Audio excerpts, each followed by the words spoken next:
Hello, everyone, and welcome to our February podcast entitled Stronger Market Narrative. I'm joined today by Patrick Good, Seamus Lyons, Niall McDonnell, Alex Byrne, and Asim Kadri. In 2020, the boom in financial markets was in stark contrast with the disastrous effects of COVID 19 at an economic level. The market narrative, or story, played catch up with the market action, always attempting to justify soaring valuations. This year, we've seen a switch, and now there is a strong narrative that is boosting markets to further new highs. We've seen massive stimulus programs and accelerated vaccine rollouts. We have rock bottom interest rates and potentially a huge wave of pent up consumer spending from lockdown savings. Sounds like the perfect recipe for recovery. But what is the risk of overheating? We look at the market's response as the rebound gathers pace and how this story could unwind from here. Patrick, could I ask you to remind us how the financial markets have opened the year? Yeah, sure. Thanks, Lorna. It was a strong start to the year. If we remember back to the first couple of weeks of January, most equity markets, though moving into the second half of January and into February,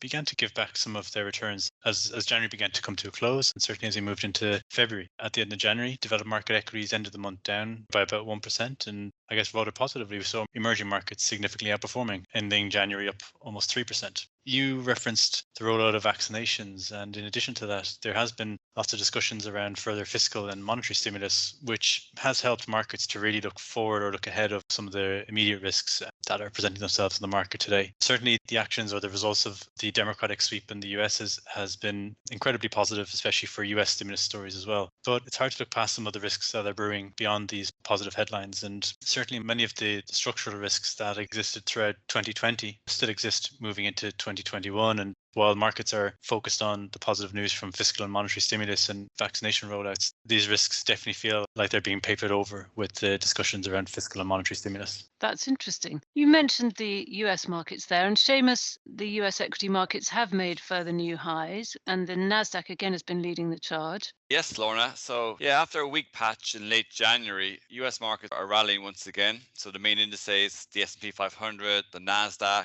the small cap Russell 2000, they're all hitting record highs again. But you mentioned the Nasdaq, Lorna, but actually it's been quite a broad rally. So, most sectors, be it value or growth, orientated areas of the market, they've all been doing quite well. Actually, so we're near the end of the earnings reporting season, and it's been a really strong couple of weeks for corporate earnings, with over 80% of companies in the S&P beating their estimates, and some of them by a very wide margin. So, for instance, the big tech companies such as Google or Facebook, they enjoyed really bumper earnings. But you also had some great results from the banks and some of the more cyclical companies in the market as well. So the rally really has been quite broad actually this year. We heard a lot about the reflation trade, the back end of last year, and these cyclical sectors were set to benefit from the new president and the blue wave. How have they been doing? So we saw some strong outperformance of cyclicals and value stocks at the end of last year. That was after a lot of positive developments in the vaccine news. This year, the divergence between value and growth has been less noticeable. So value started the year quite strongly. Just as Paddy mentioned, the Democrats, when they won those 2 seats in Georgia, so they took control of Congress, and that gave another kind of a leg up to the reflation trade or the blue wave. But actually, since then, you've seen growth stocks do quite well. And much of this is just to do with big tech companies continuing to deliver. So I think it's less of a case of the blue wave actually fading, and it's more of a case that it's just not the only game in town. So big tech, the FANGs, they're not ready to hand over the baton of market leadership just yet. But I would add one thing actually where you have seen some more consistent performance, and that's small caps. So small caps have done consistently very well in the last 3 or 4 months. So the Russell 2000, which is the main small cap index, that's outperformed the S&P 500 by almost 30% since early November. So small caps have really been big beneficiaries of this kind of blue wave and the anticipated spending that's going to come as a result of these big fiscal injections by the Democratic Party. And those you'd consider to be the more domestic focused stocks?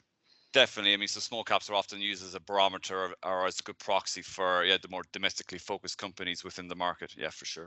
But quite a contrast, though, in the bond markets, Niall. Could you talk us through this rapid steepening of the yield curve? And that is where the yields on longer dated bonds have been rising more sharply than short dated bond yields. Yes, indeed, Lorna. So bond prices have fallen in longer dated government bonds and the yields have risen. So when we've seen this type of yield curve steepening by longer date rates rising, it points to the market pricing in higher interest rates in the future. So central banks will typically raise interest rates to temper an economy overheating and also manage inflation getting too high. So the market is pricing in this expectation that we are getting closer to interest rates rising in the longer term. But I think there's also a dynamic, as Seamus mentioned, on fiscal expansion. So government spending more. The US has gotten through their COVID stimulus package, and there's also a recovery plan in the pipeline, which we've yet to see. But even in 2021 alone, the market has 1.8 trillion in US dollar treasuries issuance to digest. So I think really it's a combination of one, positive GDP and growth dynamics in the global economy, two, pricing in a bit higher expectation inflation, and then three, the increase in supply as governments come to fund these recovery programs to get out of the COVID crisis. Alex, Europe is notoriously sensitive to changing economic cycles. What response have we seen in those equity markets? Thanks, Lorna. So yeah, that's right. It's linked to the global economy. It's a very outwardly looking trader. Its currency obviously being one of the global reserve currencies,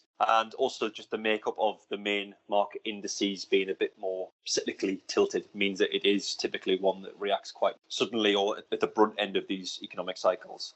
The pandemic itself had a pretty seismic effect on Europe. As you remember, it was the epicenter for a long period of time of the COVID crisis at the beginning, which led to obviously European assets underperforming fairly largely in the early part of the pandemic. So since the summer, we've had underperformance from Europe versus most developed and emerging market equities. Until pretty recently, in part that was driven by the UK, which obviously had its own problems as well as the virus. Since Q4 started and year to date, the performance has been slightly better, but it still lags most developed markets, and it's still well behind the drivers of emerging markets in Asia, which have been the stark outperformers in that period.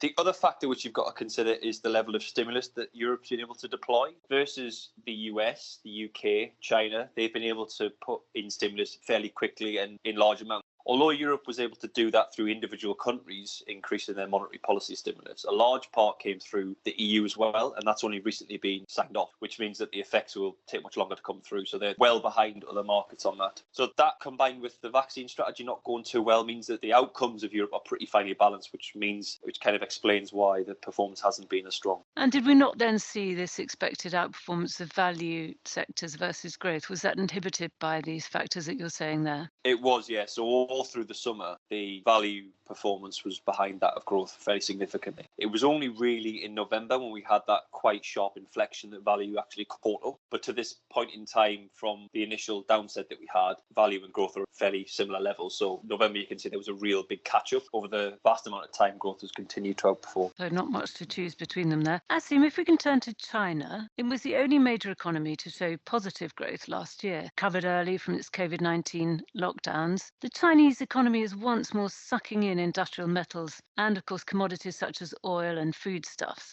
Hi, Lorna. Yes, that's right. So China's economy has continued to show strong momentum. And as you mentioned, it managed to grow on a year-on-year basis last year, delivering 2.3% GDP growth, which really illustrates the strength of the recovery from COVID. So although growth has broadened and retail sales have become positive in recent months, the industrial sector is still leading the way, with manufacturing now essentially back to normal. So that strength in industrial activity, and in particular policy-driven infrastructure spending, has been driving strong domestic demand for industrial metals and commodities. So there was a very strong year in 2020. Has China's equity market fared at the start of this year? The Chinese equity market has had a very strong start to the year. So it's outperformed other emerging markets, and that's really been amid strong liquidity and investor sentiment, particularly in the offshore market. And it's just a reverse of what we saw towards the back end of 2020, when markets were looking forward to a vaccine-led recovery. So in the fourth quarter of last year, China underperformed, and a number of the more cyclical, economically sensitive markets that are more exposed